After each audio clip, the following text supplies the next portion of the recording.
ആരെങ്കിലും നമ്മളെ തന്തവൈബെന്ന് വിളിക്കുമ്പോ ഞാൻ ഉണ്ടാക്കിയ വാക്കാടാന്ന് പറയാ. ഇതേ ആരോടാ പറയണെന്നുള്ളൊരു അങ്ങനെ ഒരു സാധനം അടിക്കാം ആ സമയത്ത്. അടിപൊളി. വിഘ്നേഷും ഞാനൊക്കെ പെരുന്നമണ്ണുള്ള ആൾക്കാരല്ലേ. വിക്കിയൊക്കെ ഭയങ്കര സെറ്റപ്പായി. നിങ്ങൾ ഒരുമിച്ച് കളിച്ചിട്ടുണ്ടോ? പിന്നെ ഞാൻ ജോളി റോസ് എന്ന് പറഞ്ഞ നമ്മുടെ പെരുന്നമണ്ണ ക്ലബിന്റെ ക്യാപ്റ്റനായ സമയത്ത് വിക്കി നമ്മുടെ പ്ലെയറാ. പടക്കം നമുക്ക് തിയേറ്ററിൽ നിന്ന് ടു ബി ഓണസ്റ്റ് നമ്മൾ വിചാരിച്ച അത്രയും പരിപാടി വന്നില്ല. നമ്മൾ ഭയങ്കരമായിട്ട് എക്സ്പെക്ട് ചെയ്തായിരുന്നു. ഓൾസോ നമുക്കൊരു പേടി ഉണ്ടായിരുന്നു ഈ സാധനം ആൾക്കാർക്ക് വർക്ക് ആവുക. പടം റിലീസ് വന്നത് തുടരും ഇറങ്ങി കുറച്ച് കഴിഞ്ഞിട്ടാണ് നമ്മൾ ഇറങ്ങിയത്. തുടരും ഇൻഡസ്ട്രി ഹിറ്റ് ആയിട്ട് നിൽക്കുകയാണ്. അപ്പൊ അതില് നമുക്ക് കുറച്ച് വിജയബാബു സാറിന്റെ ഒരു ഗട്ട്സ് ഭയങ്കരമാണ്.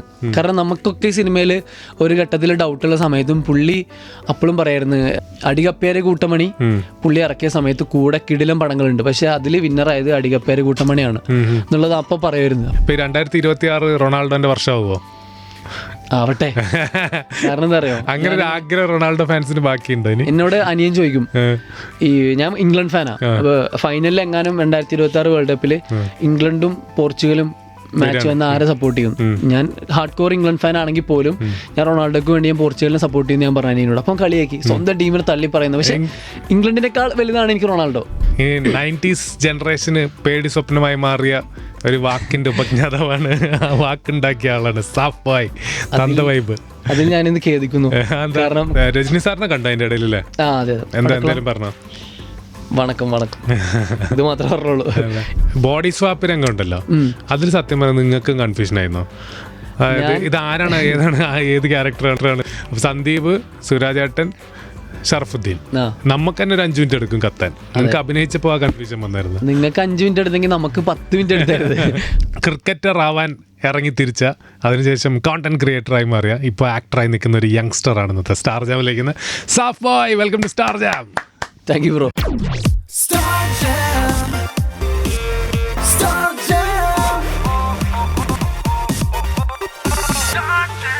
With RJ Rafi. സിനിമാക്കാരനായോന്ന് ചോദിച്ചാൽ സാഫ് ബോയ് എന്ത് പറയും? ആയിട്ടില്ല. ഇല്ല. എന്താ 4 പടം കഴിഞ്ഞു, എന്തോ ഭാഗ്യവശാൽ 4 പടം സക്സസ് ആയിരുന്നു. പക്ഷെ എന്നാലും എനിക്ക് ഇപ്പോഴും ഒരു ധൈര്യം വന്നിട്ടില്ല. ഞാനൊരു ആക്ടറായെന്ന് വെച്ചാൽ ആയിക്കൊണ്ടിരിക്കണമെന്ന് പറയാൻ പറ്റുള്ളൂ. അങ്ങനെ ഒരു ആക്ടർ എന്നുള്ള രീതിയിൽ ഞാൻ ചിന്തിച്ചു തുടങ്ങിയതും വാഴയൊക്കെ കഴിഞ്ഞതിന് ശേഷമാണ്. പക്ഷെ ഇപ്പോഴും ഞാൻ സിനിമക്കാരനായിട്ടില്ല എന്ന് പറയാനായിട്ടില്ല. നമുക്ക് തന്നെ പറയാനായിട്ടില്ല. അല്പം ഓഡിയൻസ് ആൾക്കാരൊക്കെ പറയുന്നുണ്ടാവും, അതുകൊണ്ടാണ് ഞാൻ ചോദിച്ചതിൽ. ആൾക്കാരെങ്ങനെ പറയണ്ടോന്ന് എനിക്കറിയില്ല. പക്ഷെ നമുക്കൊരു സ്വന്തമായിട്ട് തോന്നുമല്ലോ. ഇപ്പോൾ നമ്മളെ കൂടെ വീഡിയോ ചെയ്ത ആൾക്കാരായിരുന്നു ജോമോൻ, സിജു ഒക്കെ. അപ്പൊ ജോമോനും സിജു ഒക്കെ ഞാൻ പറയും അവർ ആക്ടേഴ്സായി, സിനിമക്കാരായി. പക്ഷെ എനിക്ക് ആ ഒരു ധൈര്യം വന്നിട്ടില്ല. എന്താണെന്നറിയില്ല. മേ ബി ഒരു പടം കൂടെ ചെയ്താൽ വരുമായിരിക്കും. ഉടൻ വരട്ടെ. പടക്കളമാണ് അപ്പം ലേറ്റസ്റ്റ്. പടക്കളം OTTയിൽ ഇറങ്ങി, സ്ലോ ഹിറ്റായിരുന്നു പടം. പടക്കളം ഹോട്ട്സ്റ്റാറിൽ ഇറങ്ങിയതിന് ശേഷമുള്ള ഒരു OTT ഇമ്പാക്റ്റ് എന്തായിരുന്നു? പടക്കളം നമുക്ക് തിയേറ്ററിൽ നിന്ന് ടു ബി ഓണസ്റ്റ് നമ്മൾ വിചാരിച്ച അത്രയും പരിപാടി വന്നില്ല. നമ്മൾ ഭയങ്കരമായിട്ട് എക്സ്പെക്ട് ചെയ്തായിരുന്നു. ഓൾസോ നമുക്കൊരു പേടി ഉണ്ടായിരുന്നു ഈ സാധനം ആൾക്കാർക്ക് വർക്ക് ആവുക. നമ്മുടെ മനസ്സിലുണ്ടായിരുന്നു ഒന്നെങ്കിൽ ഭയങ്കര ഹിറ്റ്, അല്ലെങ്കിൽ പടം ആർക്കും കണക്ട് ആവാണ്ട് താഴെ പോകുന്നായിരുന്നു എൻ്റെ ഒരു തോട്ട്. മനുവിനൊക്കെ ഭയങ്കര കോൺഫിഡൻസ് ആയിരുന്നു, നമ്മുടെ ഡയറക്ടർക്ക്. സന്ദീപിനൊക്കെ ഭയങ്കര ഡൗട്ടായിരുന്നു ഇത് എന്താവും എന്നുള്ളത്.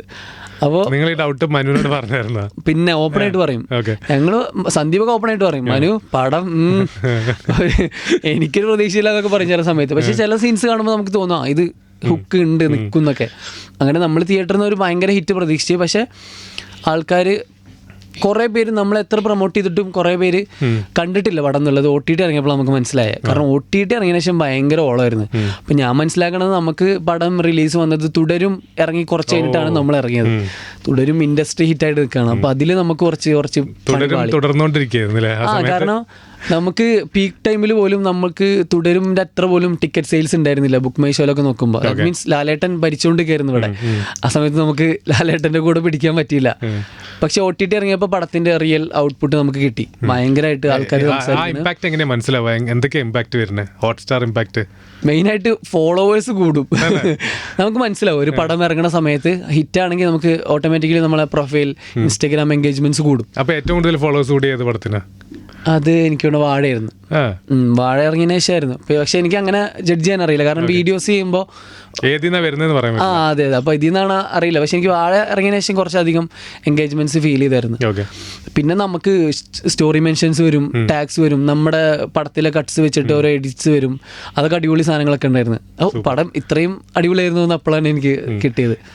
ഇപ്പം ഡിസ്കഷൻസ് വരുന്നുണ്ടോ പടത്തിനെ പറ്റി?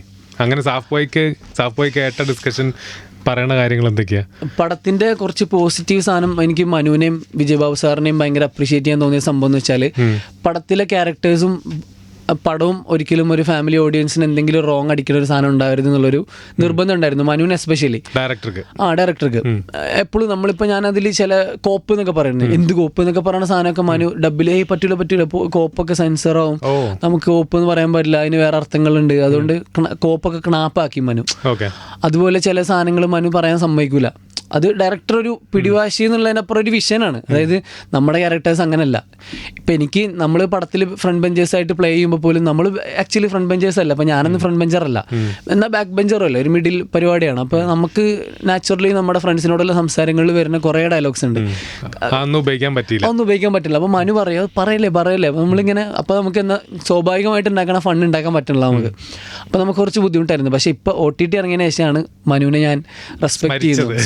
കാരണം അത് ഭയങ്കര ചർച്ചയായി. കാരണം കള്ളു കുടിക്കാത്ത, തെറി പറയാത്ത, കൂട്ടുകാരെ വെറുതെ അനാവശ്യമായിട്ട് കളിയാക്കാത്ത ഒരു കോളേജ് പടം, അങ്ങനത്തെ രീതിയിൽ പടം ഭയങ്കരമായിട്ട് ആൾക്കാർ ശ്രദ്ധിച്ചു തുടങ്ങിയപ്പോൾ ഭയങ്കര സന്തോഷം. ഞാൻ അതിൽ വിജയബാബു സാറേയും നമ്മുടെ ഫ്രൈഡേ ഫിലിംസിനെയും മനുവിനെയും ഭയങ്കരമായിട്ട്, നിതിനെയും നമ്മുടെ റൈറ്ററും എല്ലാവരെയും. പ്രൊഡ്യൂസർ വിജയബാബുവിനെ പറ്റി പറഞ്ഞത് പുള്ളി പുതിയ ആൾക്കാരെ കൊണ്ടുവരുന്ന ആളാണ്.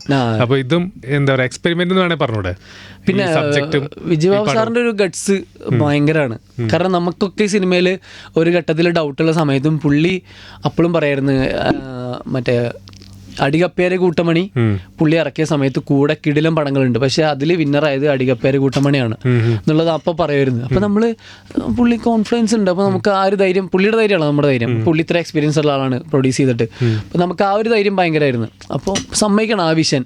പിന്നെന്ന് പറഞ്ഞാൽ നമുക്ക്, ഞാൻ സിനിമയിൽ വരുന്ന മുന്നേ വിജയബാബു സാറിനെ കാണുന്നത് ഭയങ്കര കുറച്ചൊരു എന്താ പറയുക സ്ട്രിക്റ്റ് ആയിട്ടുള്ള, അധികം സംസാരിക്കാത്ത, കുറച്ചൊരു അങ്ങനെ ഗൗരവക്കാരനായിട്ടുള്ള ആളാണ്. പക്ഷേ പുള്ളി ഭയങ്കര സിനിമയെക്കുറിച്ചും സിനിമയിലേക്ക് വരുന്ന ഓരോ ആക്ടേഴ്സിനെ കുറിച്ചും ബിഗിനേഴ്സിനെ കുറിച്ചും വളരെ വിഷയമുള്ള ആളാണ്.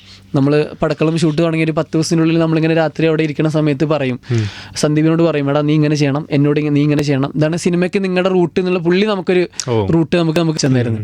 പുള്ളി ഭയങ്കര അങ്ങനത്തെ കാര്യങ്ങളൊക്കെ ഭയങ്കര അടിപൊളിയാണ്. പിന്നെ നമ്മൾ ഓരോ ഘട്ടങ്ങൾ ഞാൻ ചോദിച്ചിട്ടുണ്ട് പുള്ളിനോട്, ചേട്ടാ ഞാനൊക്കെ സിനിമയിൽ എന്തെങ്കിലും ആവോ, എൻ്റെ ഒരു പരിപാടി കണ്ടിട്ട് എന്താ, ഞാൻ ചോദിച്ചു, ഓമനായിട്ട് ചോദിച്ചു, എൻ്റെ പരിപാടി കണ്ടിട്ട് ഞാൻ സിനിമയിൽ നിലനിൽക്കുമോ? എന്താ പറഞ്ഞു? പുള്ളി പറഞ്ഞ് അടിപൊളിയാണ്, നീ അടിപൊളിയാണ്, ആക്ടിങ് കാര്യങ്ങളൊക്കെ കൊള്ളാം, പക്ഷെ നീ നിലനിൽക്കുമോ എന്നുള്ളത് ഇപ്പം തന്നെ പറയാൻ പറ്റൂല. കാരണം പണ്ട് എന്ന് പറഞ്ഞാൽ ഒറ്റ നല്ല ചാൻസ് കിട്ടിക്കഴിഞ്ഞാൽ ചിലപ്പോൾ 2-3 വർഷമൊക്കെ അങ്ങനെ നമുക്ക് കുറേ നല്ല റോൾസ് വരും. പക്ഷെ ഇപ്പം നിങ്ങളുടെ പ്രായത്തിലുള്ള കോമ്പറ്റീഷൻ കൂടുതലാണ്, ഒരുപാട് ആൾക്കാർ വരുന്നുണ്ട്. അപ്പം നിങ്ങൾ കണ്ടിന്യൂസ്ലി നല്ല ചെയ്തുകൊണ്ടിരിക്കണം, എന്നാൽ മാത്രമേ നീ ഇവിടെ നിലനിൽക്കുമെന്ന് പറയാൻ പറ്റുള്ളൂ. അതാ ഞാൻ പറഞ്ഞാൽ ഇപ്പോഴും സിനിമക്കാരനായെന്ന് എനിക്ക് ഉറപ്പില്ല. ഇൻസ്പയർഡായി നമ്മൾ കൂടുതൽ നല്ല പടങ്ങൾ ചെയ്യാനും നല്ല ക്യാരക്ടർ ചെയ്യാനും ഇനി ശ്രദ്ധിക്കുമല്ലോ, നമുക്ക് ഇവിടെ നിലനിന്നല്ലേ പറ്റുള്ളൂ. സൂപ്പർ. ബോഡി സ്വാപ്പ് രംഗം ഉണ്ടല്ലോ, അതിൽ സത്യം പറഞ്ഞാൽ നിങ്ങൾക്കും കൺഫ്യൂഷൻ ആയിരുന്നോ? അതായത് ഇത് ആരാണ്, ഏതാണ്, ഏത് ക്യാരക്ടറാണ്? സന്ദീപ്, സുരാജേട്ടൻ, ഷറഫുദ്ദീൻ. നമുക്ക് തന്നെ ഒരു 5 മിനിറ്റ് എടുക്കും കത്താൻ. നിങ്ങൾക്ക് അഭിനയിച്ചപ്പോൾ ആ കൺഫ്യൂഷൻ വന്നായിരുന്നു. നിങ്ങൾക്ക് 5 മിനിറ്റ് എടുത്തെങ്കിൽ നമുക്ക് 10 മിനിറ്റ് എടുത്തായിരുന്നു. അതിന്റെ സ്ക്രിപ്റ്റ് മനു വെച്ച് തന്നിട്ട് ഫസ്റ്റ് ഹാഫ് ഞാൻ വായിച്ച്, കൊള്ളാലോ, കുറെ ഡയലോഗ്സ് ഒക്കെ ഉണ്ട്. കാരണം എനിക്ക് ഇതിനുള്ള മുന്നുള്ള പടങ്ങളിൽ അധികം അങ്ങനെ ഡയലോഗ്സ് ഉണ്ടായിരുന്നില്ല. സ്ക്രീൻ ടൈം ഉണ്ട്, സ്ക്രീനിലുണ്ടെങ്കിലും ഡയലോഗ്സ് കുറവായിരുന്നു. അപ്പൊ ഇതിൽ ഞാൻ നോക്കുമ്പോൾ കണ്ണൻ എന്ന് പറഞ്ഞ ക്യാരക്ടറിന് കുറെ ഡയലോഗ്സ് ഉണ്ട്. ഞാൻ ഹാപ്പി ആയി.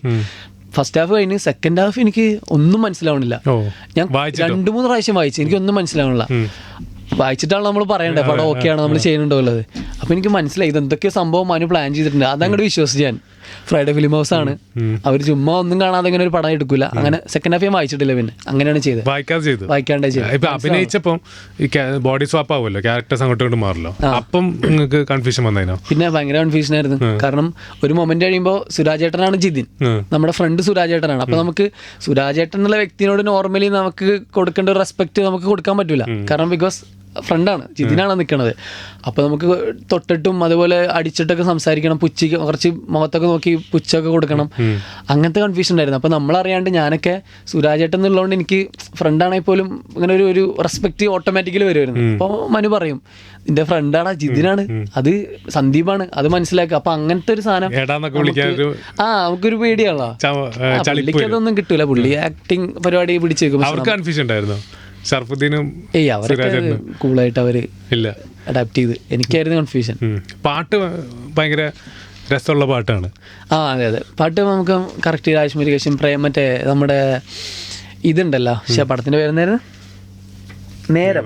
നേരത്തിലെ മറ്റേ പിസ്ത അതുപോലെ കുറേ അങ്ങനത്തെ പാട്ടുകളുണ്ട്. അതിൻ്റെ ഒരു റെഫറൻസ് ഉള്ള പാട്ടുകൾ നമുക്ക് ആദ്യം തന്നെ നമുക്ക് വർക്കായിരുന്നു. നമ്മൾ ആലോചിക്കുമ്പോൾ നമ്മൾ ചെയ്തു വെച്ച സീൻസിലൊക്കെ ഇത് ആഡ് ചെയ്യുമ്പോൾ നല്ല രസം ഉണ്ടായിരുന്നു തോന്നിയായിരുന്നു. ഇതിൽ തൈര് എന്ന് പറയുന്ന ഒരു ലിറിക് ഉണ്ട്. തൈരാണ് അത് ആക്ച്വലി തൈര് തന്നെയാണ് ലിറിസിസ്റ്റ് ഉദ്ദേശിച്ചത്. അത് പുള്ളിയോട് ചോദിക്കേണ്ടി വരും കേട്ടോ. നിങ്ങൾ ആലോചിച്ചില്ല?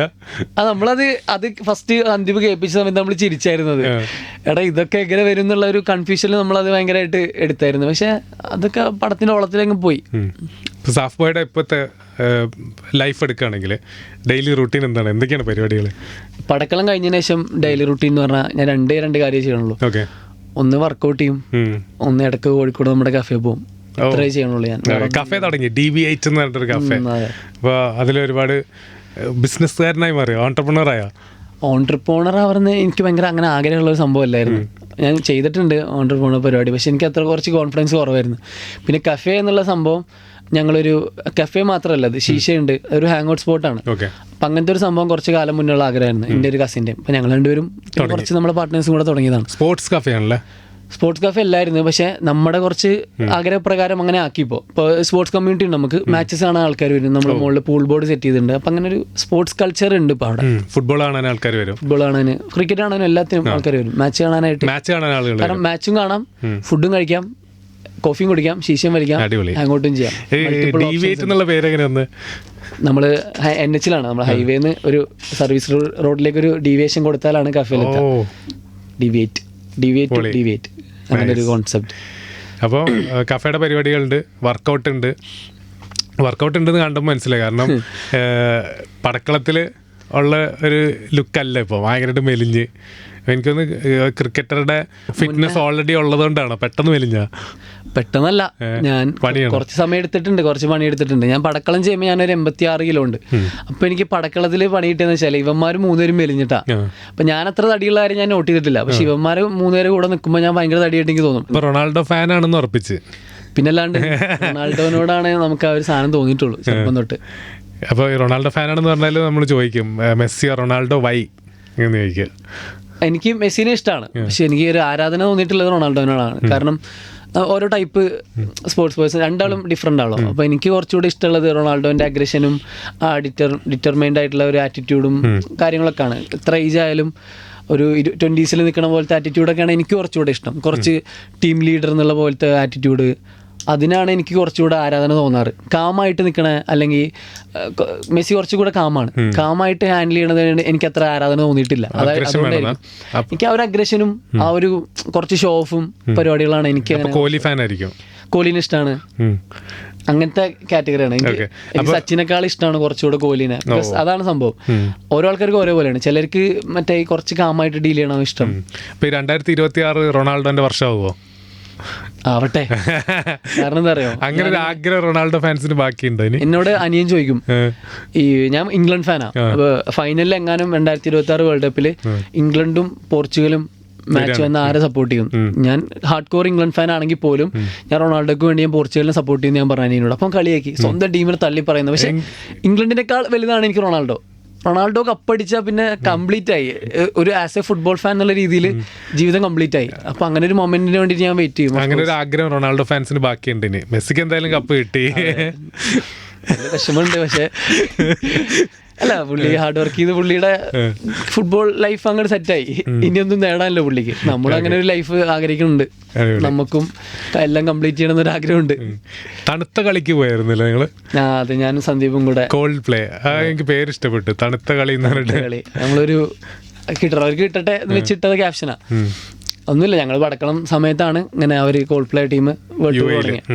അപ്പോൾ ഇത് കണ്ട് ഇതിൻ്റെ ഞാൻ അത്ര കോൾഡ് ഫാനൊന്നും ഇല്ലായിരുന്നു. ഞാൻ ഇവരെ പാട്ട് സ്ഥിരമായിട്ട് കേൾക്കുമെങ്കിലും ഇവരൊരു കോൺസെർട്ട് ലൈവായിട്ട് പോയി കാണണമെന്നും ആഗ്രഹിച്ചിട്ടൊന്നുമില്ല. പക്ഷെ സന്ദീപ് കിടന്ന് ചാവണം ഇതിങ്ങനെ കണ്ടിട്ട്.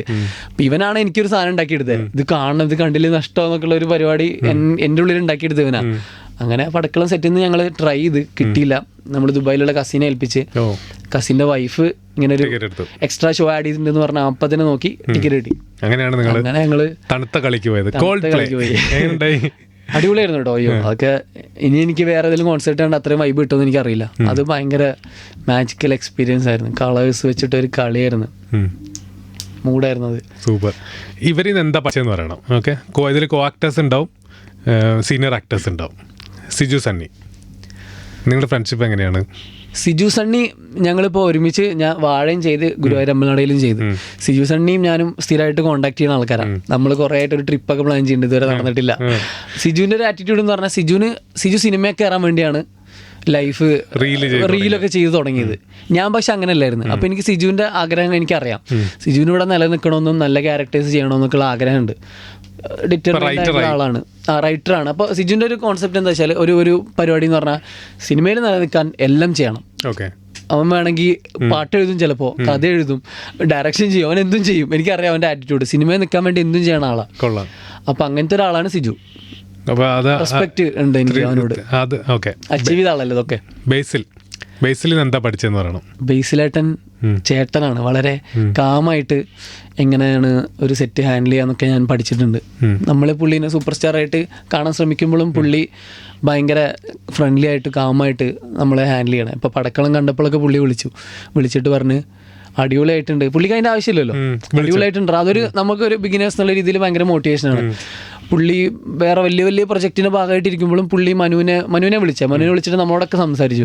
അടിപൊളിയായിട്ടുണ്ട്, സൂപ്പറായിട്ടുണ്ട്, നല്ല രസമായിട്ടുണ്ട്, ഓരോ സീനൊക്കെ എടുത്ത് പറഞ്ഞു, അതൊക്കെ നന്നായിട്ടുണ്ട്. പുള്ളിക്ക് അതിൻ്റെ ആവശ്യമില്ല എങ്കിൽ പോലും പുള്ളി അത് ചെയ്യുന്നുണ്ട്. വളരെ ഡൗൺ ടു എർത്ത് ആയിട്ടുള്ള ഒരാൾ. ഡൗൺ ടു എർത്ത് ആവണമെന്ന് പഠിച്ചു പുള്ളിനെ കണ്ടപ്പോൾ.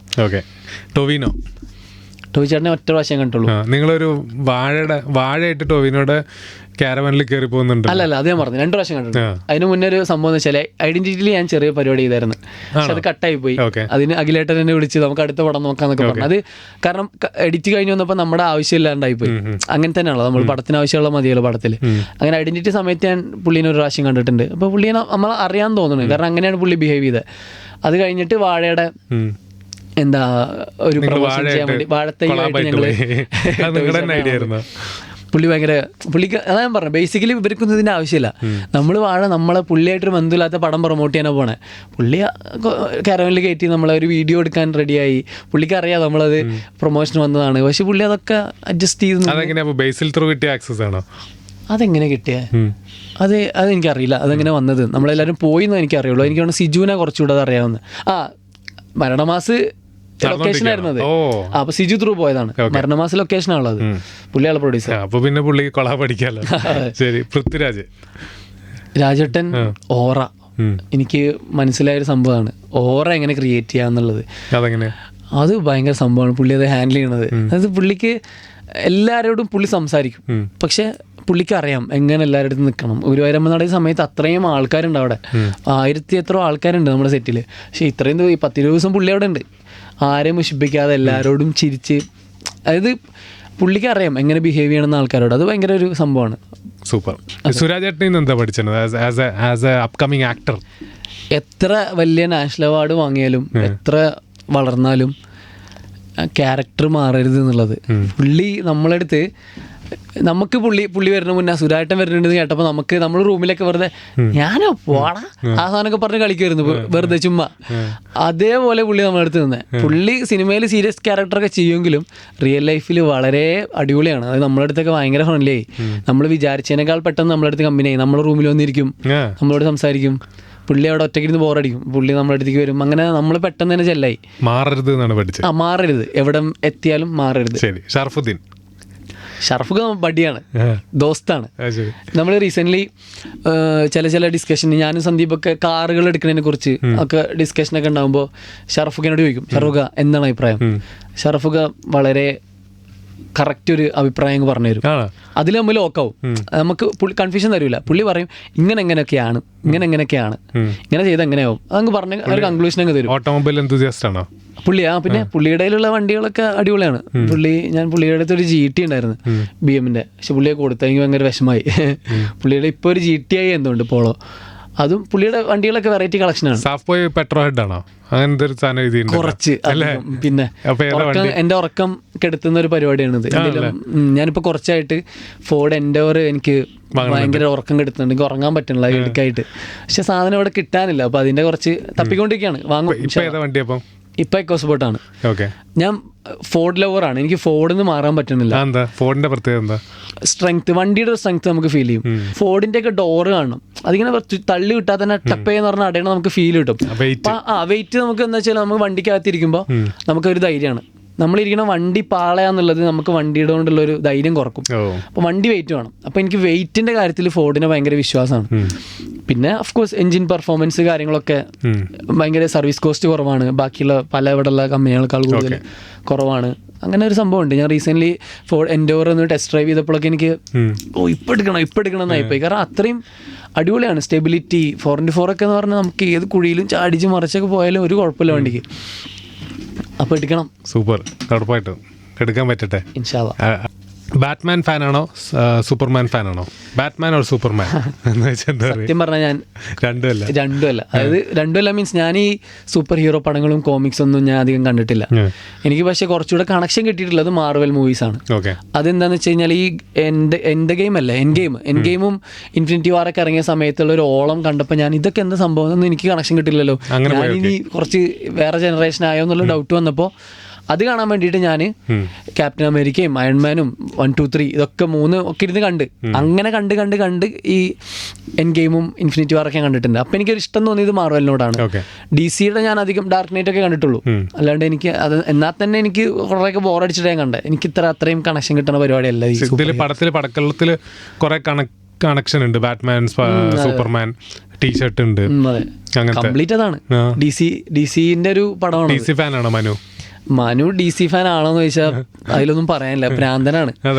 പിന്നെ മനുവിന്റെ ജീവിതം തന്നെ എനിക്ക് തോന്നുന്നു DC-ക്ക് വേണ്ടി ഒഴിഞ്ഞു വെച്ചിരിക്കുകയാണ്. അവന്റെ ഫോണിൽ വാൾപേപ്പർ ബാറ്റ്മാൻ ആണ് ഇടണ. ഏതോ ഒരു മെയിൻ ഇന്റർവ്യൂ ആണ്, നമ്മൾ കുറച്ച് നീറ്റൊക്കെ ആയിട്ട് വരുന്ന സംഭവമാണ്. മനുണ്ട് ബാറ്റ്മാന്റെ ടീഷർട്ട് ഇട്ട് വരണം. കാരണം മനു വേറെ ഷർട്ട് എന്തെങ്കിലും ഇട്ടിട്ട് വാ, എന്നിട്ട് പോയിട്ട് സ്റ്റുഡിയോന്ന് എന്തോ ഷർട്ട് എന്തെങ്കിലും എടുത്തിട്ട് വന്നു. അങ്ങനത്തെ ഭ്രാന്തന. എവിടെയും ബാറ്റ്മാൻ അല്ലെങ്കിൽ ബാറ്റ്മാനെ പ്ലേസ് ചെയ്യാന്നുള്ളത് മനുവിന് ഭയങ്കര ക്രൈസാണ്. അപ്പൊ നമ്മള് റൂമിൽ ഒരു സീനുണ്ട്, ഒരാവശ്യമില്ല അവിടെ ബാറ്റ്മാൻ്റെ പ്ലേസ് ചെയ്യേണ്ട, പക്ഷെ ഒരു ബാറ്റ്മാൻ്റെ ലോഗോ കൊണ്ടുപോയിട്ട് സന്ദീപിൻ്റെ ബാക്കിൽ പ്ലേസ് ചെയ്ത് അങ്ങനത്തെ കുറേ പണി ഒപ്പിച്ചിട്ടുണ്ട് മനു. പക്ഷേ നൈസായിട്ടുണ്ട്. അത് OTT റിലീസിന് ശേഷം നമുക്കത് കത്തിയത് മനു കൊള്ളാലോ എന്നുള്ള സംഭവം കിട്ടിയത്. പുള്ളിയുടെ ഫിലിം മേക്കിംഗ് ഡ്രീംസ് ഒക്കെ എന്തൊക്കെയാണ് നിങ്ങളായിട്ട് ഷെയർ ചെയ്തിട്ടുണ്ടോ? പുള്ളി കുറച്ച് എന്താ പറയുക ഫാൻറ്റസി ജോണറും അതുപോലെ കുറച്ച് എൻ്റെ ഒരു ടൈപ്പ് ചിന്താഗതി അല്ല സിനിമയുടെ പുള്ളിക്കുള്ളത്. അത് ഞങ്ങൾ സംസാരിക്കുമ്പോൾ പുള്ളി പറയും പുള്ളിക്ക് ഇങ്ങനത്തെ ഈ ഫാൻറ്റസി അതുപോലെ കുറച്ച് നടക്കാത്ത കഥകൾ, പറക്കണ ഹീറോ, അങ്ങനത്തെ പരിപാടികളൊക്കെയാണ് പുള്ളിക്ക് താല്പര്യം. നമ്മൾ സംസാരിക്കുമല്ലോ, പുള്ളിക്ക് ഇങ്ങനെ ഈ ഫീൽ ഗുഡ് പടങ്ങൾ, അതായത് കുമ്പളങ്ങി പോലത്തെ അങ്ങനത്തെ പടങ്ങളൊന്നും പുള്ളിക്ക് അധികം താല്പര്യമില്ല.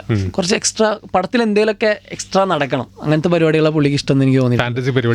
ഫാൻറ്റസി അതുപോലത്തെ കുറെ സൈഫൈ സാധനങ്ങളൊക്കെ ഉണ്ടല്ലോ.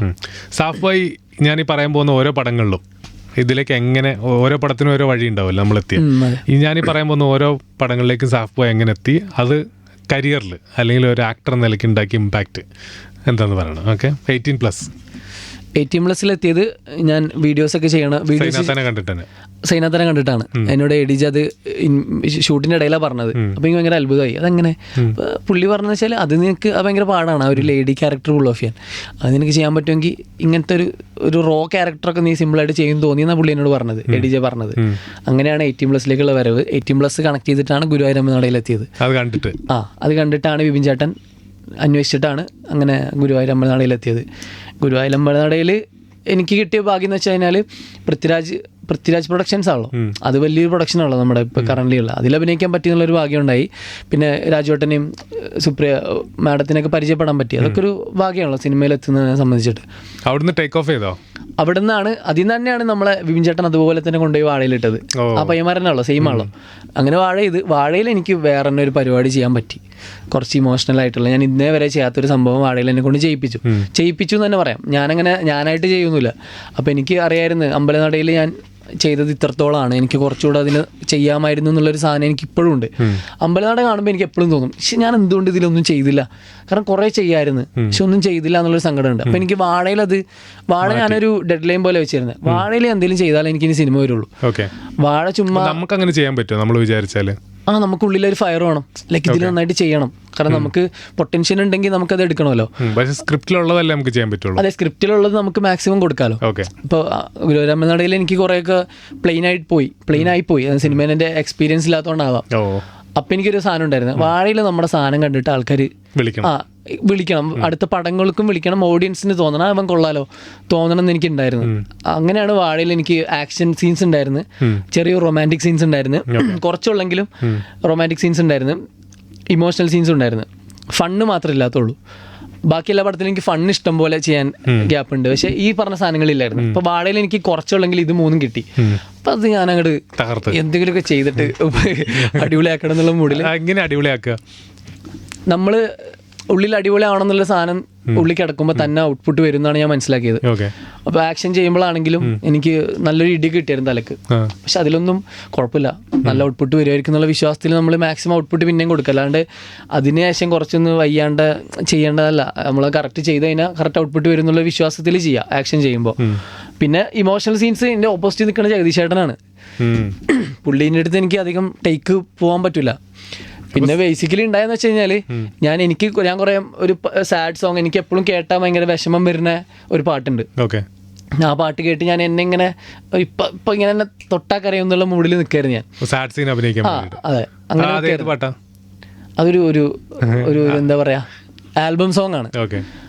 പണ്ട് അല്ല, മലയാളമാണ്. എൻ്റെ പണ്ട് എൻ്റെ ഉമ്മാൻ്റെ വീട്ടിലൊക്കെ നിൽക്കുമ്പോൾ അവിടെ ഇങ്ങനെ ഞാൻ ചെറുതായിട്ട് റേഡിയോയിലൊക്കെ കേട്ട പോലത്തെ ഒരു പാട്ടാണ്. അപ്പം അതിനെനിക്ക് അങ്ങനത്തെ ഇമോഷൻസ് ഉണ്ട്. അപ്പം അത് എൻ്റെ കുറച്ച് ഇമോഷൻ സീൻസ് കണക്റ്റ് ആയപ്പോൾ ഞാനത് ആലോചിച്ചിങ്ങനെ ഇരിക്കുന്ന സമയത്താണ് ജഗദീഷ് ചേട്ടൻ വന്നിട്ട് റോളിങ് ആക്ഷൻ എന്ന് പറഞ്ഞപ്പോൾ പുള്ളിയും കരഞ്ഞ്. ഞങ്ങൾക്ക് പുള്ളി കൂളായിട്ട് കുടുകൂടാ കരയണു. അത് കണ്ടപ്പോൾ എനിക്ക് ഭയങ്കര വിഷമായി. അത് പുള്ളി കരയണ കണ്ടപ്പോൾ എനിക്ക് വിഷമായി. അതിലങ്ങനെ എലിവേറ്റ് ആയി അങ്ങ് കരഞ്ഞതാണ്. ഒരു ഡേക്കേ പോയുള്ളതൊക്കെ ഭാഗ്യത്തിന്. ഉള്ളില് ക്രിക്കറ്റർ ആവണമെന്നുള്ള ആഗ്രഹമായിരുന്നു, പിന്നെ പയ്യെ കോണ്ടന്റ് ക്രിയേഷനിലേക്ക് വരുന്നു. പക്ഷെ ആക്ടിങ് ഉള്ളിലുണ്ടായിരുന്നോ? അതെപ്പോഴാണ് നമ്മള് ഞാൻ ക്രിക്കറ്റ് കളിക്കുമ്പോഴും ഞങ്ങള് കസിൻസൊക്കെ ആക്ടിങ് പരിപാടികളൊക്കെ ചെയ്യുമായിരുന്നു. അതുകൊണ്ടാണ് ഞങ്ങൾ പിന്നെ അങ്ങനെ വീഡിയോ ചെയ്തത്. ഇപ്പൊ അത് സിനിമയിൽ അഭിനയിക്കുമ്പോൾ അത് ഹെൽപ്പ് ചെയ്തിട്ടുണ്ട്. നമുക്ക് ക്യാമറ ഫിയറും ഓഡിയൻസ് നോക്കിക്കുന്ന ഫിയർസ് അങ്ങനത്തെ കുറെ കാര്യങ്ങളൊക്കെ ഉണ്ടല്ലോ, അതൊന്നുമില്ല. കാരണം നമ്മൾ ഓൾറെഡി കുറച്ച് കാലം മുന്നേ ഇത് ചെയ്തുകൊണ്ടേ. കോവിഡ് ടൈമിലാണ് നമ്മൾ പ്രോപ്പറായിട്ട് ഇതിനായിട്ട് ഇറങ്ങിയത്, പക്ഷേ അതിന് മുന്നേ നമ്മൾ ചെയ്തിട്ടുണ്ട്. അതുകൊണ്ട് അങ്ങനത്തെ കാര്യങ്ങളൊക്കെ ഹെൽപ്പ് ചെയ്തിട്ടുണ്ട്. ഒരു ഇൻഹിബിഷൻസ് ഒക്കെ പോയിട്ടുണ്ട്. ഓക്കെ, ഇനി പടക്കളം, അതാണ് അടുത്ത സിനിമ. പടക്കളം എനിക്ക് ചെയ്യാൻ പറ്റുമെന്ന് ഉറപ്പുണ്ടായിരുന്നില്ല. കാരണം പടക്കളം വന്ന സെയിം ഡേറ്റിൽ തന്നെ ഗുരുവായൂർ അമ്പലനടയിൽ ഇങ്ങനെ ഇറങ്ങി നിൽക്കുന്ന സമയത്ത് എന്നെ മമ്മൂട്ടി കമ്പനിയിൽ നിന്ന് വിളിച്ചായിരുന്നു ഒരു പടം ചെയ്യാൻ. അല്ല, എനിക്ക് ഓൾമോസ്റ്റ് എനിക്കത് ചെയ്യാൻ പറ്റുന്നൊരു തോന്നിയായിരുന്നു. കാരണം അങ്ങനെ എന്നോട് സംസാരിച്ച ആ സമയത്ത് വേറെ ഡേറ്റുകളൊന്നും എടുക്കണ്ട എന്നുള്ള രീതി പറഞ്ഞായിരുന്നു. അപ്പം ഞാൻ ഡൊമിനിക് അതായിരുന്നു മൂവി. അപ്പൊ അതിന്റെ ഓഡീഷനൊക്കെ പോയി. അപ്പൊ എനിക്കൊരു ഹോപ്പ് ഉണ്ടായിരുന്നു അത് ചെയ്യാൻ പറ്റും. ആ സമയത്താണ് വിജയബാബു സാർ വിളിക്കണം ഇങ്ങനെ പടക്കളത്തിന്റെ കാര്യം പറഞ്ഞിട്ട്. അപ്പൊ ഇത് രണ്ടും ഒരു സമയത്താണ് നടക്കുന്നത്. അപ്പൊ എനിക്ക് ഡൗട്ട് ചെയ്യും ഏത് ചെയ്യും. പക്ഷെ ഡൊമിനിക്കിൽ കിട്ടിയില്ല, ഡൊമിനിക്കിൽ വിളിച്ചില്ല. അങ്ങനെയാണ് പടക്കളത്തിലെത്തണത്. അപ്പോൾ ഞാൻ മനുവിനോട് പറഞ്ഞിരുന്നു, മനു ഇങ്ങനെ ഡൊമിനിക്കിന്ന് വിളിച്ചിട്ടുണ്ട് മമ്മൂട്ടി കമ്പനി, അപ്പോൾ അറിയില്ല അവർ എന്താ പറയണത് നോക്കട്ടെ എന്ന് പറഞ്ഞായിരുന്നു. അപ്പോൾ ഡൊമിനിക്ക് പോയി. അപ്പോൾ നേരെ പടക്കളത്തിലും കയറി. പടക്കളത്തിൽ കയറിയ സമയത്ത് ഞാൻ ആക്ച്വലി ഈ പടത്തിൽ ഏറ്റവും കോമഡി എന്ന് വെച്ച് കഴിഞ്ഞാൽ എസ്തെറ്റിക് കുഞ്ഞമ്മയുണ്ടല്ലോ, അരുൺ കാജികുമാർ, അരുണും ഞാനും ഉള്ള ക്യാരക്ടർ അങ്ങോട്ടും ഇങ്ങോട്ടും മാറിപ്പോയതാ. നിങ്ങൾക്ക് മാറിപ്പോയി. ഓൾറെഡി റംസാദ് AP ആയിരുന്നു, അരുൺ പ്രദീപ് ആയിരുന്നു, ജിതിൻ സന്ദീപ് തന്നെയായിരുന്നു. പിന്നെയുള്ള ക്യാരക്ടർ എന്ന് പറഞ്ഞാൽ കണ്ണനും നകുല. അപ്പൊ ആക്ച്വലി മനു എന്നെ വിളിച്ചത് നകുല ചെയ്യാനാ. അപ്പൊ ആദ്യം ഞാൻ ചെയ്തതും നകുല. പിന്നെ ഞാൻ കണ്ണൻ ചെയ്തപ്പോൾ മനുവിന് കണ്ണൻ കുറച്ചുകൂടെ ഞാൻ ചെയ്തത് ഇഷ്ടപ്പെട്ട്. അല്ലെങ്കിൽ അത് ഇഷ്ടപ്പെട്ടിട്ടില്ലെങ്കിൽ ഞാൻ ശരിക്കും നകുല. അങ്ങനെ ഫസ്റ്റ് ഞാൻ അരുണിന്റെ ഒരു ക്യാരക്ടറിനെ അടിച്ചു മാറ്റി, ഞാൻ കണ്ണനായി. ശരിക്കും അവനാ കണ്ണനാവണ്ടേ. അത് കഴിഞ്ഞിട്ട് നമുക്ക് ജോക്കർ സീൻസ് വന്ന സമയത്ത് അതിൽ ശരിക്ക് ഹീത്ത് ലെഡ്ജറിന്റെ ജോക്കർ അവനാ, മറ്റേ ജോക്കർ ഞാനും. പക്ഷെ കോസ്റ്റ്യൂം അളവടിച്ചിട്ട് മാറിപ്പോയി. അതന്നെ അതെ, ശരിക്കും ക്ലാപ്പ് അടിക്കേണ്ടതൊക്കെ അവനാ, പക്ഷെ കോസ്റ്റ്യൂം അടിച്ച് മാറിപ്പോയി. എന്റെ അളവിലാണ് ഈ ഹീത്ത് ലെഡ്ജറിന്റെ സാധനം വന്നത്. ഞങ്ങൾ ആദ്യം മറ്റേത് ഇട്ട് നോക്കി, പക്ഷെ എനിക്ക് ഭയങ്കര ടൈറ്റ്, അവന് ഭയങ്കര ലൂസും. അപ്പൊ ഞങ്ങൾ മാറി ഇട്ട് നോക്കിയപ്പോഴാണ് മനസ്സിലായത് അങ്ങനെയാണ് നമ്മുടെ ക്ലാപ്പ് സീൻ കിട്ടിയത്.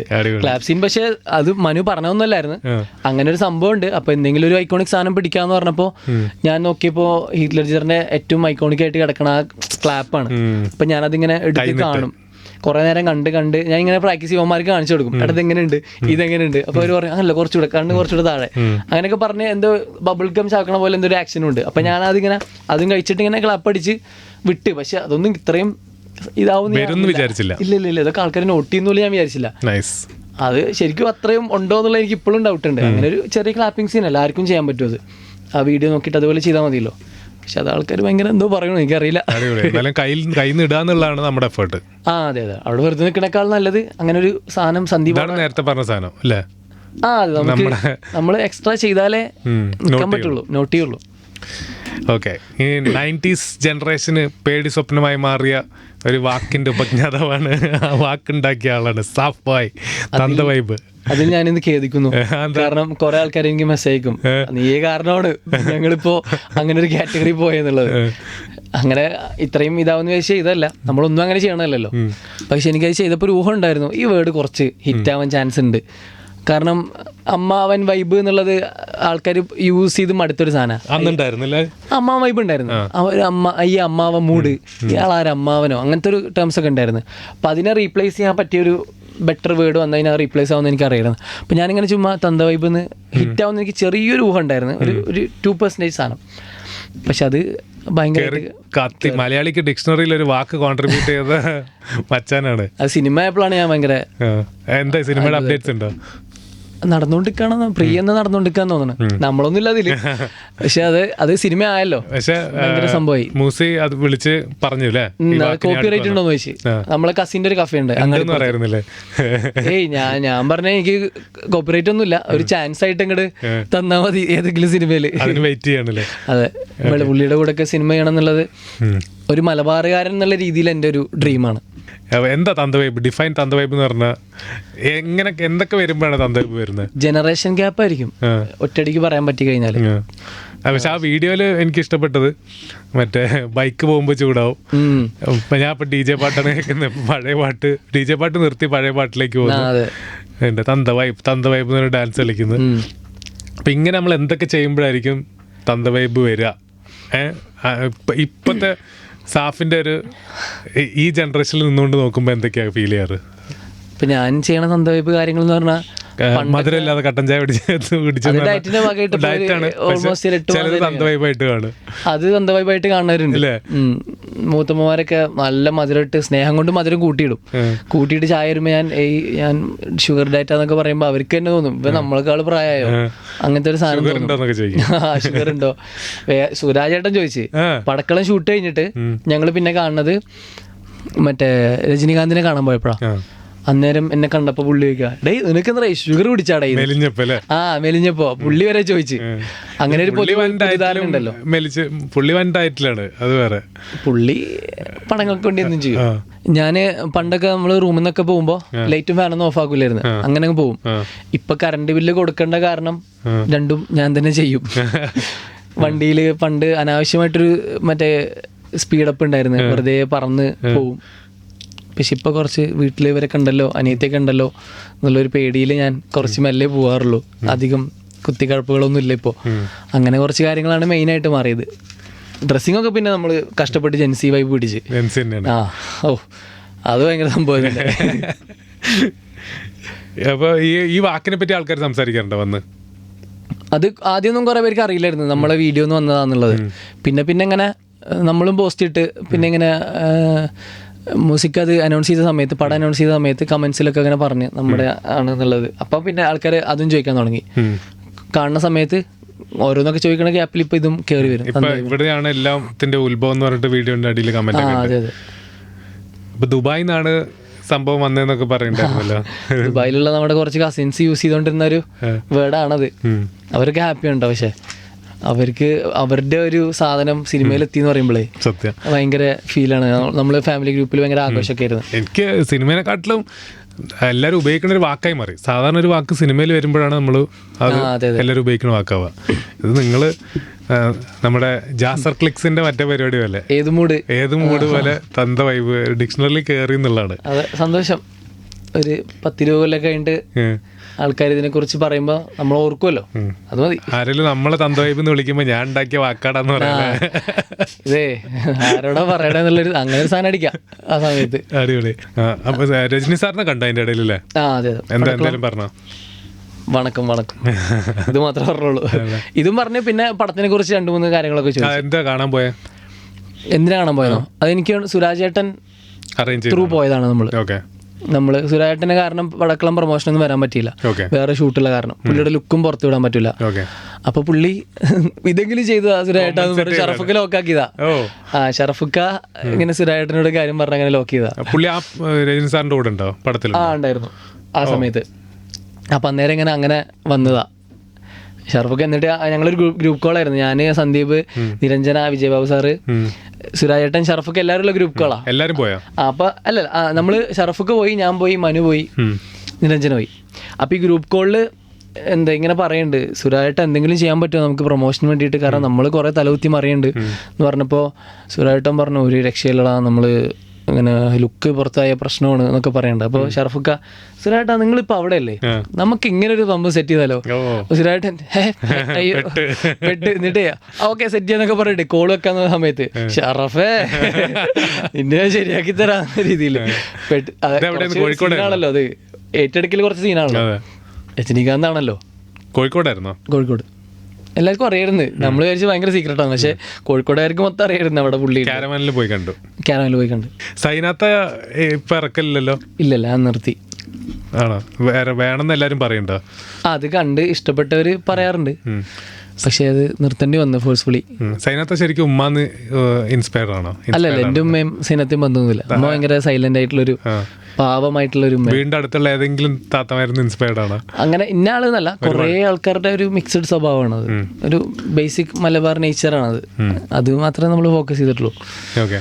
ഈ അടുത്ത് ഞാൻ കോച്ചസിന്റെ വീഡിയോ ഉണ്ട്, ഫുട്ബോൾ കോച്ചസിന്റെ സിനിമാക്കാരെ. പക്ഷെ സാഫിന്റെ ഞാൻ ആദ്യം കാണുന്ന വീഡിയോ മറ്റേ ആക്ടേഴ്സ് ആക്സിഡന്റ് ആയി കഴിഞ്ഞാൽ എങ്ങനെ റെസ്പോണ്ട് ചെയ്യുന്നുള്ള വീഡിയോ ആണ്. അപ്പോൾ അതിൽ ഭയങ്കര മാനറിസം പിടിക്കുന്നുണ്ട്. ഫഹദ് ഫാസിൽ, ഫാഫുണ്ട്, ഷൈൻ ടോം ചാക്കോ ഉണ്ട്.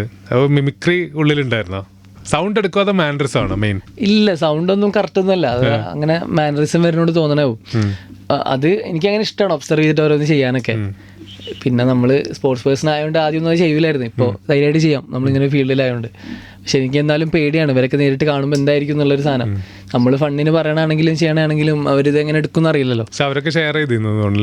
അവര് ഭയങ്കര നല്ല സെൻസിലെടുത്ത്. ജിസ്റ്റോയൊക്കെ പുള്ളിയൊക്കെ നല്ല ചിരി, കുറെ ചിരി മോജൊക്കെ കിട്ടുന്നത് എനിക്ക് കൊള്ളാന്നൊക്കെ. സൗണ്ട് എടുക്കുമോ? ആരുടെ സൗണ്ട് എടുക്കാറ്?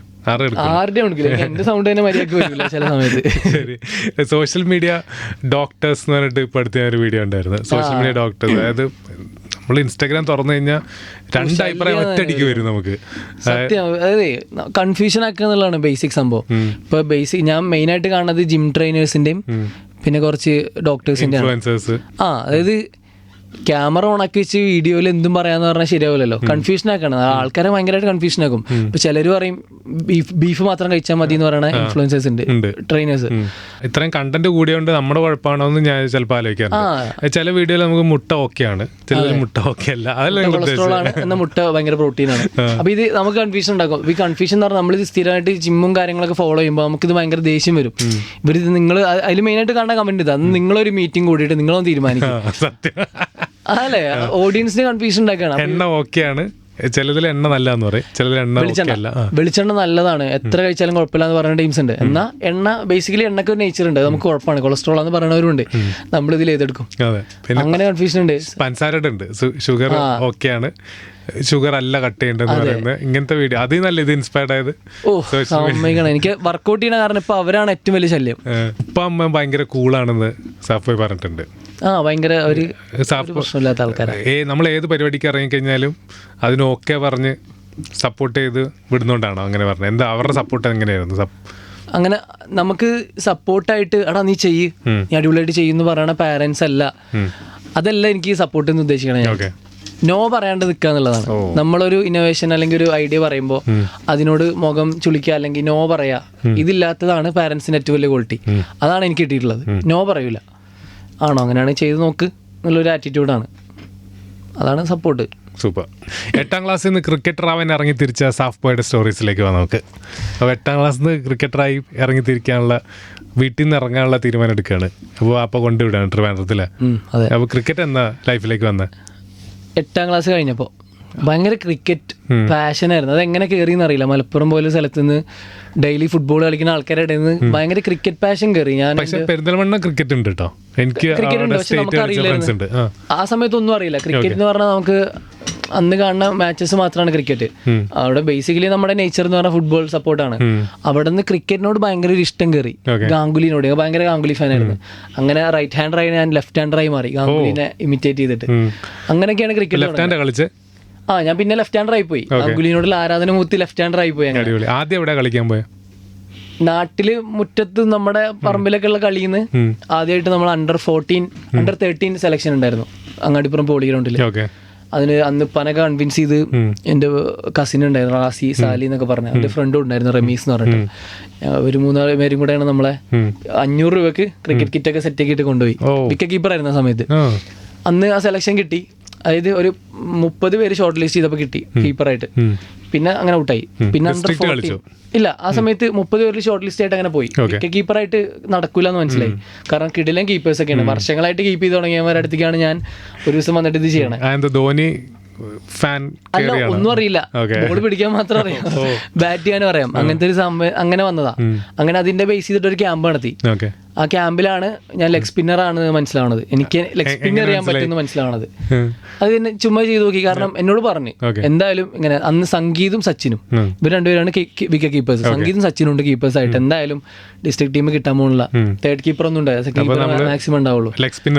വേറെ എന്തെങ്കിലും ചെയ്യാൻ പറ്റുമെന്ന് ചോദിച്ചു. അപ്പോൾ ചുമ്മാ ലെഗ് സ്പിന്നറിനിപ്പോൾ കറക്റ്റ് സാധനം വരുന്നുണ്ട്. അപ്പോൾ ഞാൻ ഷെയ്ൻ വോണ്ടയും ബ്രാഡ് ഹോഗിൻ്റെ ഒക്കെ വീഡിയോ കണ്ട് അങ്ങനെ ഭയങ്കര ഇതായിരുന്നു, എനിക്ക് ഭയങ്കര ഇഷ്ടമായിരുന്നു ലെഗ് സ്പിന്നേഴ്സിനെ. അങ്ങനെ ലെഗ് സ്പിന്നറിന് ഓക്കെ, അങ്ങനെ ലെഗ് സ്പിന്നറായിട്ട് ആ വർഷം ഡിസ്ട്രിക്ട് ടീം കിട്ടി. തേർഡ് കീപ്പറായിട്ട് പോയ ഞാൻ ലെഗ് സ്പിന്നറായി. ആ വർഷം തന്നെ ലെഗ് സ്പിന്നേഴ്സ് കുറവായിരുന്നു ടീമിൽ. ഞാൻ അങ്ങനെ ആ വർഷം തന്നെ സോൺ മാച്ച് കളിച്ച്, സോണിൽ നിന്ന് സ്റ്റേറ്റ് മാച്ച് കളിച്ച്, കേരളത്തിന് വേണ്ടി കളിച്ച്. ഫസ്റ്റ് ഇയർ ഞാൻ കളിക്കുന്ന വർഷം. അപ്പോൾ ഭയങ്കര അത്ഭുതമായി. അസോസിയേഷനൊക്കെ ഭയങ്കര പുതിയൊരു പ്ലെയർ നമുക്ക് കിട്ടിയല്ലോ എന്നുള്ള രീതിയിൽ തന്നെ ട്രീറ്റ് ചെയ്യാൻ തുടങ്ങി. അങ്ങനെ ഭയങ്കര ഹാപ്പിയായി ഞാൻ. അപ്പോൾ ആദ്യത്തെ വർഷം തന്നെ കേരള സ്റ്റേറ്റ് പ്ലെയർ ആയി. അതെ, അന്ന് 8ാം ക്ലാസ്സിലായിരുന്നു. അന്ന് 8ലോ 7ലോ ആണ്. 8ലാന്ന് തോന്നുന്നു സ്റ്റേറ്റ് പ്ലെയർ ആയി. മാച്ചിന്റെ ഒരു ഗോവയായിട്ടുള്ള ഒരു മാച്ചിന്റെ തലേ ദിവസം നമ്മളോട് കോച്ച് ചോദിച്ച് ആരൊക്കെ അടുത്ത മാച്ച് 5 വിക്കറ്റ് എടുക്കും. അപ്പൊ ബോളേഴ്സൊക്കെ എല്ലാവരും കൈവെക്കും. ഞാൻ എടുക്കും സാർ എന്നൊക്കെ പറഞ്ഞ എല്ലാവരും കൈവക്കി. ഞാനും പൊക്കി കൂട്ടത്തില്. ഞാൻ ഒരൊറ്റ മാച്ച് കളിച്ചിട്ടില്ല, ഞാനും ചുമ്മാ പൊക്കി. അങ്ങനെ പിറ്റേ ദിവസം എന്നെ കളിപ്പിച്ചു. എന്റെ ഫസ്റ്റ് മാച്ചാ ഗോവയായിട്ട്. എനിക്ക് 6 വിക്കറ്റ് കിട്ടി. ഞാൻ വെറുതെ ചുമ്മാ നോക്കിയതാ, പക്ഷെ 6 വിക്കറ്റ് കിട്ടി. അപ്പൊ അതും ഒരു ടേണിംഗ് പോയിന്റ് ആയിരുന്നു ക്രിക്കറ്റ് ലൈഫിൽ. ഭയങ്കര നോട്ടീസ് ചെയ്യാൻ തുടങ്ങി. അവൻ കൊള്ളാം, ഫസ്റ്റ് വന്ന വർഷം തന്നെ ഡിസ്ട്രിക്റ്റും കളിച്ച് സ്റ്റേറ്റും കളിച്ച് 6 വിക്കറ്റും കിട്ടി സ്റ്റേറ്റ് മാച്ചിൽ. അപ്പോഴാണ് ഞാനും ഓണായി തുടങ്ങിയതാ. അണ്ടർ 14 12 വയസ്സായപ്പോ എനിക്ക്. അത് കഴിഞ്ഞിട്ട് അക്കാഡമി പോകാൻ തീരുമാനിച്ചു. അവിടെ നിന്നാണ് എന്നെ അക്കാഡമിക്ക് വിടുന്നത്. ആ പെർഫോമൻസ് കാരണം ട്രിവാൻഡ്രത്ത് സ്റ്റേറ്റ് അക്കാഡമി പോയി. ഞാൻ ട്രിവാൻഡ്രത്താണ് 1 കൊല്ലം പഠിച്ചത്. 9ാം ക്ലാസ് അവിടെ പഠിച്ച്. നമ്മുടെ സ്റ്റേറ്റിന്റെ അക്കാഡമി, അതായത് അന്ന് 3 സ്റ്റേറ്റ് അക്കാഡമീസും 14 ഡിസ്ട്രിക്ട് അക്കാഡമീസും ഉണ്ട്. അപ്പോൾ ഈ 3 സ്റ്റേറ്റ് അക്കാഡമീസ് കിട്ടാറുള്ള ഭയങ്കര സംഭവമാണ് ആ സമയത്ത് പ്ലേയേഴ്സിനെ സംബന്ധിച്ചിട്ട്. അങ്ങനെ ഞാൻ ട്രിവാൻഡ്രം സ്റ്റേറ്റ് അക്കാഡമിയിലാണ് പോയത്. അവിടെ കളിച്ച് കുറേ കാലം കളിച്ച്, 1 വർഷം കളിച്ച്. അവിടുന്ന് ഈ സമയത്ത് തന്നെ പിന്നെ അണ്ടർ 14 സ്റ്റേറ്റ് കളിച്ച് 2ാമത്തെ വർഷം. പിന്നെ അണ്ടർ 16 കളിച്ച്, അണ്ടർ 19 കളിച്ച്. അങ്ങനെ സ്റ്റേറ്റ് പ്ലെയർ ആയിരുന്നു സ്ഥിരം. അണ്ടർ 19 കേരള ടീമിന് വേണ്ടി കളിച്ച ആളാണ് സാഫ് ബോയ്. അതെ, പ്ലെയർ ആണ്. അപ്പോൾ ഇത് എപ്പോഴാണ് കളി നിർത്താൻ തീരുമാനിച്ചത്? കോവിഡ് എന്ന് പറയണ കേട്ടിട്ടുണ്ട്. പക്ഷെ കോവിഡ് കളിയെ എങ്ങനെ ബാധിച്ചേ? കോവിഡ് മാത്രമല്ല ബാധിച്ചത്, അതായത് ഈ കാറ്റഗറി മാറി തുടങ്ങിയപ്പോഴത്തേക്കും എനിക്ക് മനസ്സിലായി കുറച്ചുകൂടെ വർക്ക് ചെയ്യണം, കുറച്ചുകൂടെ കഴിവ് വേണം, ടാലന്റ് ഉണ്ടെങ്കിൽ പിടിച്ചേക്കാൻ പറ്റുള്ളൂ. നമ്മൾ അണ്ടർ 19 വരെ കളിച്ച ക്രിക്കറ്റ് അല്ല അതിന് ശേഷം ഉള്ളത്. അവിടെ നമുക്ക് പിടിച്ചേക്കണമെങ്കിൽ കുറച്ചുകൂടെ സ്കില്ല് വേണം. അപ്പോൾ അതിൽ ടു ബി ഓണസ്റ്റ് ഞാൻ കുറച്ച് സ്കില്ല് കുറവായിരുന്നു. അങ്ങനെ എല്ലാവരും കുറ്റം പറയാൻ പറ്റില്ലല്ലോ. എൻ്റെ സറൗണ്ടിങ്സ് മാത്രമല്ല പ്രശ്നം, ഞാൻ സ്കിൽ വൈസ് കുറവായിരുന്നു. ലെഗ് സ്പിന്നേഴ്സ് സ്കിൽസ് ഇമ്പ്രൂവ് ചെയ്തുകൊണ്ടിരിക്കണം. കാരണം അത്രയും വർക്ക് ചെയ്താൽ മാത്രമേ കറക്റ്റ് സ്ഥലത്ത് ബോൾ വീഴുള്ളൂ. അപ്പോൾ അതിൽ ഞാൻ കുറച്ച് വീക്കായിരുന്നു. ഞാൻ പ്രാക്ടീസൊക്കെ ചെയ്യായിരുന്നു, പക്ഷേ സംഭവം എനിക്ക് തോന്നുന്നു ഞാൻ ചെയ്യണ പ്രാക്ടീസ് കറക്റ്റ് അല്ലായിരുന്നു. അങ്ങനെ ഞാൻ കുറച്ച് ഡൗൺ ആയി. ഒരു അണ്ടർ 23 എത്തിയപ്പോഴത്തേക്കും പെർഫോമൻസ് ഭയങ്കരമായിട്ട് ഡൗൺ ആയി. ആ സമയത്ത് ഞാൻ ഭയങ്കര ഡൗൺ ആയതിൻ്റെ കൂടെ എനിക്ക് കുറച്ച് ബാക്ക് കിക്കും കൂടെ കിട്ടി, പണി കിട്ടി കുറച്ച്. നമ്മൾ അതായത് സ്റ്റേറ്റൊക്കെ കളിച്ചതാണല്ലോ, അതിൻ്റെ കൺസിഡറേഷൻ ഇല്ലാത്ത രീതിക്കുള്ള പണികൾ വന്നു തുടങ്ങി. അപ്പം എനിക്ക് മനസ്സിലായി ഇനി ഇവിടെ കളിച്ചിട്ട് കാര്യമില്ല. അങ്ങനെ പോകുന്നു. അങ്ങനെ ഞാൻ നിർത്തിയതാണ് കളി. സഞ്ജുവിൻ്റെ കൂടെ ആരൊക്കെ കൂടെ കളിച്ചിട്ടുണ്ട്? എല്ലാവരും കൂടെ കളിച്ചിട്ടുണ്ട്. കേരളത്തിൽ സച്ചിൻ ബേബി എല്ലാവരും കൂടെ കളിച്ചിട്ടുണ്ട്. അത് നമ്മളിങ്ങനെ ചിന്തിക്കുമ്പോഴാണ് അവർ നമുക്കൊക്കെ ബ്രദേഴ്സാണ്, ചേട്ടാ എന്ന് വിളിച്ച് നടന്ന ആൾക്കാരെല്ലാവരും. ഇപ്പോൾ അവരെല്ലാവരും IPL കളിച്ച്. വിഷ്ണു വിനോദ്, ബേസിൽ തമ്പി, സഞ്ജു, സച്ചിൻ ബേബി, ഇപ്പോൾ നമ്മുടെ റീസെൻ്റ്ലി വിഘ്നേഷ് ഞാനൊക്കെ പെരുന്നവണ്ണുള്ള ആൾക്കാരല്ലേ. വിക്കിയൊക്കെ ഭയങ്കര സെറ്റപ്പായി. നിങ്ങൾ ഒരുമിച്ച് കളിച്ചിട്ടുണ്ട്? പിന്നെ ഞാൻ ജോളി റോസ് എന്ന് പറഞ്ഞ നമ്മുടെ പെരുന്നവണ്ണ ക്ലബിൻ്റെ ക്യാപ്റ്റനായ സമയത്ത് വിക്കി നമ്മുടെ പ്ലെയറാണ്. ഇപ്പോഴും വിക്കി അവിടുത്തെ പ്ലെയറാണ്. ഓരോ ദിവസമാണല്ലോ. വിക്കിന്റെ കാര്യം ശരിക്കും എനിക്ക് ഭയങ്കര മാജിക് ആയിട്ട് തോന്നണം. നമ്മൾ വിക്കി നട്ട് കളിക്കണേ. വിക്കി ആക്ച്വലി അങ്ങനെ എന്താ പറയാ, നമ്മളൊരിക്കലും ഇപ്പൊ ചില പ്ലേയേഴ്സിനെ കുറിച്ച് നമുക്കൊരു ഊഹം ഉണ്ടാവും, ഇവൻ അടിപൊളിയാവും ഈ സമയത്തൊക്കെ IPL കളിക്കുമായിരിക്കും. പക്ഷെ വിക്കിനെ കുറിച്ച് അങ്ങനെ ഒരു ഇമേജ് ആർക്കും ഉണ്ടായിരുന്നില്ല. വിക്കി അടിപൊളിയായിട്ട് എറിയും. വിക്കി ചൈനാമാൻ ആയതുകൊണ്ട് തന്നെ ഒരു റയർ സാധനമാണ് അത്.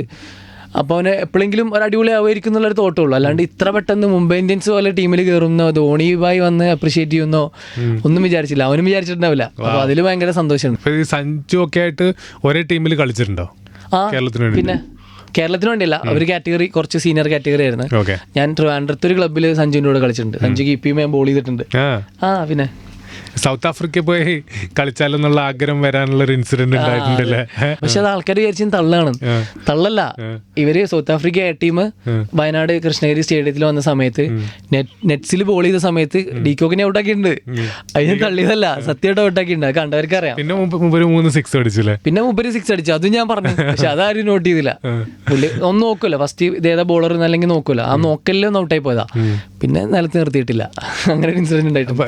ടീമിന് ബോളർ ചെയ്യാൻ വേണ്ടി നമ്മളെ കൊണ്ടുപോയതാണോ? അതെ. അപ്പോൾ എനിക്ക് തോന്നുന്നു ആ സമയത്ത് കുഴപ്പമില്ലാണ്ട് എറിയണവരെയൊക്കെ വിളിക്കുമായിരുന്നു. ആ കൂട്ടത്തിൽ പോയതാ. ഈ അപ്കമിങ് കോണ്ടന്റ് ക്രിയേറ്റേഴ്സ്, ആക്ടേഴ്സ് ആവാൻ ആഗ്രഹിക്കുന്നവരോട്, സിനിമയ്ക്ക് വരാൻ ആഗ്രഹിക്കുന്നവരോട് എന്താ പറയാനുള്ളത് സാഫ് ഭായിക്ക്? ഞാൻ അനലൈസ് ചെയ്തൊരു സംഭവമാണ്. ചിലപ്പോൾ കുറച്ച് ഒഫെൻസീവ് ആയിരിക്കും. പക്ഷേ ടു ബി ഹോണസ്റ്റ്, അതായത് നമ്മൾ എല്ലാ വീഡിയോസും നമ്മൾ ചെയ്യണ എല്ലാ ആക്ടിവിറ്റീസും ആൾക്കാർ ശ്രദ്ധിക്കും. എസ്പെഷ്യലി സിനിമക്കാർ ശ്രദ്ധിക്കും. അപ്പം നമ്മുടെ ആഗ്രഹം സിനിമയാണെന്നുണ്ടെങ്കിൽ നമ്മൾ ചെയ്യണ കോണ്ടന്റ്സ്, നമ്മുടെ ആക്ടിവിറ്റീസ് ഒക്കെ ഒന്ന് ഫിൽറ്റർ ചെയ്താൽ നന്നായിരിക്കും. ലൈക്ക് സിനിമയ്ക്ക് ഹെൽപ്ഫുൾ ആവണ കാര്യങ്ങൾ മാത്രം ചെയ്യുക. സിനിമയിൽ നമ്മൾ യൂസ് ചെയ്യാൻ പറ്റുമെന്ന് തോന്നുന്ന കോണ്ടന്റ്സ് മാത്രം ചെയ്താൽ നന്നായിരിക്കും. വെറുതെ എന്തെങ്കിലും ചെയ്യാണ്ട്, നമ്മൾ കോണ്ടന്റ് ക്രിയേറ്റർ ആണല്ലോ എന്ന് വിചാരിച്ചിട്ട് ഇന്നൊരു വീഡിയോ ഇടണല്ലോ എന്ന് വിചാരിച്ചിട്ട് എന്തെങ്കിലും ചെയ്യാണ്ട് സിനിമക്കാർ നമ്മളെ നോട്ട് ചെയ്യുമല്ലോ, നമ്മൾ അവർ നോട്ട് ചെയ്യണം. അവരിത് കണ്ടാൽ നമ്മുടെ ആക്ടിങ് അവർക്ക് ഇഷ്ടപ്പെടണം. ഇങ്ങനെ ഒരു റോള് അവർ എഴുതിക്കൊണ്ടിരിക്കുമ്പോൾ നമ്മളെ മുഖം ഓർമ്മ വരണം എന്നുള്ള രീതിയിൽ കോണ്ടന്റ്സ് ചെയ്ത് കഴിഞ്ഞാൽ കുറച്ചുകൂടെ നന്നായിരിക്കും. ഞാൻ സിനിമയിൽ കയറാൻ വേണ്ടി ഒന്നും ചെയ്തിട്ടില്ല. ഇങ്ങനെ ആഗ്രഹിക്കുന്നവർക്ക് എൻ്റെ ഒരു അനലൈസിംഗിൽ വന്നതാണ്. സിനിമയിൽ കയറാൻ ആഗ്രഹമുള്ളവർക്കാണ്. സിനിമക്കാർ കാണാൻ വേണ്ടി കുറച്ച് നല്ല ആക്ടിങ് മൊമെന്റ്സ് ഒക്കെ ഉണ്ടാക്കാൻ വേണ്ടി കോണ്ടന്റ് എഴുതിയത് നന്നായിരിക്കും. സിനിമക്കാരത് നോക്കുന്നുണ്ടോ? പിന്നെ എല്ലാവരും കാണുന്നുണ്ട്. എല്ലാവരും, ഞാൻ മനസ്സിലാക്കിയ സംഭവമാണ്. എല്ലാവരും എല്ലാം കാണുന്നുണ്ട്. അല്ലാതെ സിനിമക്കാർ വേറെ ലോകത്ത് ജീവിക്കുന്നല്ല. അവരെല്ലാം ഫിൽട്ടർ ചെയ്യുന്നുണ്ട്, എല്ലാം കാണുന്നുണ്ട്, എല്ലാവരും ശ്രദ്ധിക്കുന്നുണ്ട്. അപ്പോൾ ഓൾറെഡി കോണ്ടന്റ് ക്രിയേറ്റർ ആയ സാഫ് നമുക്ക് തൽക്കാലം കണ്ടന്റ് നിർത്താമെന്ന് വിചാരിച്ചത് എന്താ? എക്സ്ക്ലൂസിവിറ്റിക്ക് വേണ്ടിയിട്ടാണ്? അല്ല, കുറച്ച് സിനിമ നമുക്ക് വന്നൊരു ഓപ്പർച്യൂണിറ്റി ആണല്ലോ. ലോകത്തുള്ള എല്ലാവരും ആഗ്രഹിക്കുന്ന ഒരു ഫീൽഡാണ് സിനിമ. അതിൽ നമുക്കൊരു ചാൻസ് കിട്ടി. അപ്പം നമ്മൾ അതൊരു സെക്കൻഡറി ആക്കിയിട്ട് പ്രൈമറി നമ്മളെ പണി പിന്നെ വീഡിയോ ക്രിയേഷൻ ചെയ്യേണ്ട കാര്യമില്ലല്ലോ. നമുക്ക് ഗ്യാപ്പിൽ ഞാൻ ചെയ്യാറുണ്ട്. ഞാൻ ഇപ്പോഴും ചെയ്യാറുണ്ട്. എനിക്ക് വീഡിയോ ക്രിയേഷൻ ഭയങ്കര ഇഷ്ടമാണ്. എനിക്ക് എൻ്റെ തോട്ട്സ്, എൻ്റെ ഐഡിയാസ് ഷൂട്ട് ചെയ്ത് ആളുകളെ കാണിക്കുക, അതിൻ്റെ കമൻറ്റ്സ് കാണുക, രസിക്കുക എന്നുള്ളതിൻ്റെ ഒരു അഡിക്ഷനാണ്, കിക്കാണ്. പക്ഷെ അത് ഞാൻ സാക്രിഫൈസ് ചെയ്യണത് എനിക്ക് സിനിമയിൽ മാക്സിമം ഫോക്കസ് ചെയ്യണം. അപ്പോൾ ഞാൻ ചിലപ്പോൾ ചില വീഡിയോസിൽ ഞാൻ ചെയ്യണ ചില എക്സ്പ്രഷൻസ് പരിപാടികളൊക്കെ സിനിമ ചെയ്യുമ്പോൾ അത് ഫ്രഷ് ആയിരിക്കും. പക്ഷേ വീഡിയോയിൽ ചെയ്ത സാധനം പിന്നെ സിനിമ ചെയ്യുമ്പോൾ ആൾക്കാർക്ക് അത്ര രസമായിട്ട് തോന്നണമെന്നില്ല. എസ്പെഷ്യലി ആ വീഡിയോ പാളിയിട്ടുണ്ടെങ്കിൽ ആ സെയിം എക്സ്പ്രഷൻ അല്ലെങ്കിൽ ആ ഒരു സാധനം ഞാൻ സിനിമയിൽ ഇടുമ്പോൾ ചിലപ്പോൾ വർക്ക് ആവണമെന്നില്ല. അങ്ങനത്തെ കുറച്ച് പേടി കാരണം ഞാൻ ചെയ്യാത്തതാണ്. നാട്ടിൽ ക്രിക്കറ്റിൽ ഇപ്പോൾ ഇൻവോൾവ് അല്ലേ? സ്റ്റേറ്റ് വരെ കളിച്ചാക്കുക, അവിടെ നാട്ടിലെ കുട്ടികളെ ഇൻസ്പയർ ചെയ്യുന്ന. ഞാൻ ഒരു സമയത്ത് ആലോചിച്ചായിരുന്നു ഒരു കോച്ചിങ് ക്യാമ്പൊക്കെ തുടങ്ങിയായിരുന്നു. പക്ഷെ ഞാൻ അതിന് മാത്രമൊന്നും ഇല്ലായിരുന്നു. ടു ബി ഹോണസ്റ്റ്, ഞാൻ അത്ര ലെവലായിട്ടില്ലായിരുന്നു. ആവാമായിരുന്നു, പക്ഷെ ആ സമയത്ത് ഞാൻ കളി നിർത്തിയല്ലോ. അപ്പം എനിക്ക് അങ്ങനെ ഒരു കോച്ചിങ് ചെയ്യാനെന്നുള്ളൊരു ഒരു ക്വാളിറ്റി ഇല്ല. ഓക്കെ. അപ്പോൾ അടുത്ത സിനിമാ പരിപാടികളൊക്കെ എന്താണ്? ഇനി ത്രൂ ഔട്ട് ചെയ്തതൊന്നുമില്ല. കുറച്ച് ഓടുംകുതിരയിൽ ഞാൻ കുറച്ചൊരു ചെറിയ പരിപാടിയാണെങ്കിലും രസമുള്ളൊരു സാധനം ചെയ്തിട്ടുണ്ട്. ഫഹദിൻ്റെ കൂടെയാണ്, ഫഹദ് കല്യാണിയുടെ കൂടെയാണ് മൊത്തം അത്. പിന്നെ ഫാർമയിൽ നിവിൻ ചേട്ടൻ്റെ ശിഷ്യനായിട്ടൊരു സാധനം ചെയ്തിട്ടുണ്ട്. അതും കുറച്ചേ ഉള്ളൂ. ഇത് രണ്ടാണ് ഇറങ്ങാനുള്ളത്. ചെയ്യാനുള്ളത് ഇപ്പോൾ അടുത്ത ആഴ്ച ഒരു അപ്ഡേറ്റ്സ് ഉണ്ട് ഒരു മൂവിയുടെ. അത് കുറച്ച് എക്സൈറ്റ്മെന്റ് ഉണ്ട് എനിക്ക്. കാരണം അത് ഞാനും നമ്മുടെ അമിത് മോഹൻ രാജേശ്വരി ഉണ്ട്, ഞങ്ങൾ രണ്ടുപേരും ലീഡ് ചെയ്യുന്ന ഒരു പരിപാടിയാണ്. അപ്പോൾ ആദ്യമായിട്ടാണ് അങ്ങനെ ഒരു സാധനം. നല്ല പ്രൊഡക്ഷനുമാണ്. അപ്പം അങ്ങനെ ഒരു പ്രൊഡക്ഷൻ എന്തുകൊണ്ട് നമ്മളെ വെച്ച് ഇത് ചെയ്യണമെന്നുള്ളൊരു ക്യൂരിയോസിറ്റി എനിക്ക് ഉണ്ടായിരുന്നു. അതിൻ്റെ ഒരു എക്സൈറ്റ്മെന്റും ഉണ്ട്. അപ്പോൾ അത് അടുത്ത ആഴ്ചയൊക്കെ ആയിട്ട് അവർ പോസ്റ്റർ ഔട്ട് ചെയ്യുമായിരിക്കും. Thank you bro. Saaf boy ആഗ്രഹിച്ച പോലുള്ള റോൾസ് വരട്ടെ. ക്രിക്കറ്റർ ആവാൻ ഇറങ്ങി തിരിച്ച് കോണ്ടന്റ് ക്രിയേറ്ററായി, ഇപ്പം ആക്ടറായി. അതെ, ആക്ടിങ് ഇതിന്ന് അങ്ങോട്ട് പോവാണ്ടിരിക്കട്ടെ. കാരണം എനിക്ക് ഒരു സ്റ്റെബിലിറ്റി ഇല്ല എന്നില്ല. Cricketer, content creator, actor. പക്ഷെ എല്ലാം ചെയ്തില്ല. നമ്മൾ തിരിഞ്ഞു നോക്കുമ്പോൾ ഇത് മൂന്നും ചെയ്തു എന്നുള്ളതാണ്. അതെ, പക്ഷെ ഒന്നിലും സ്റ്റിക്ക് ഓൺ ആവാൻ പറ്റില്ലല്ലോ എന്നുള്ളൊരു സങ്കടം ഉണ്ട്. പക്ഷെ ഇപ്പൊ എന്തുകൊണ്ടും ബെറ്റർ അവസ്ഥയിലാണ് നിൽക്കണേ. ഇതിൽ നിൽക്കാൻ പറ്റട്ടെ കുറച്ച് കാലെങ്കിലും. All the best. പൊളിക്കാം. Thank you bro. Thank you SAFF.